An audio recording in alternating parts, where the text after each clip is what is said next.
What's up everybody, my name is Mr. Buddy, and today I'm going to be talking about one of the more obscure and lesser known Pokemon mangas out there. It's titled Pokemon ReBurst, and it's quite a different departure from the standard Pokemon we know and love. When I initially heard about this, I thought it was just something a fandom made in their spare time. I mean, it has Pokemon fusing with humans. That sounds super fanfiction-y to me, and much to my surprise, this is actually a legitimate, published manga. So what's it all about, right? What makes this manga so much different than the Pokemon Adventure series, or the Electric Tale of Pikachu? Well, the big thing that sets Pokemon ReBurst apart from all other Pokemon media is how the battles take place. While it's said that there are still regular Pokemon trainers in the manga, the majority of the story focuses on special people who have the ability to burst. When a trainer bursts, they are able to temporarily fuse with a burst heart, which is a gem that contains a Pokemon's essence inside of it. Once the trainer fuses with their Pokemon, they are able to unlock abilities unlike anything that's ever been seen in Pokemon before. The main character, Ryoga, has a burst heart of Zekrom, and once he fuses with it, he gains immense physical strength, along with the ability to use electric and dragon type moves. There are many different bursts that are seen throughout the manga, and they are overall pretty cool and creative. Some of my favorites include Cofagrigus and Excelgor. My one gripe with the selections, however, is that they are all from Generation 5. Pokemon ReBurst came out a few months after Pokemon Black and White were released, so they made the decision to only have Gen 5 Pokemon in it to promote those games.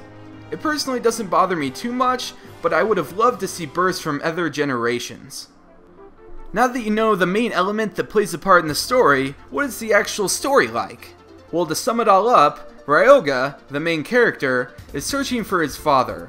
Along the way, he helps take down a criminal organization and fights the ultimate burst villain, Fraud. I won't delve into any spoilers in case someone out there wants to read it, but it's a fairly basic, if not entirely generic storyline that you'll find in most mangas out there.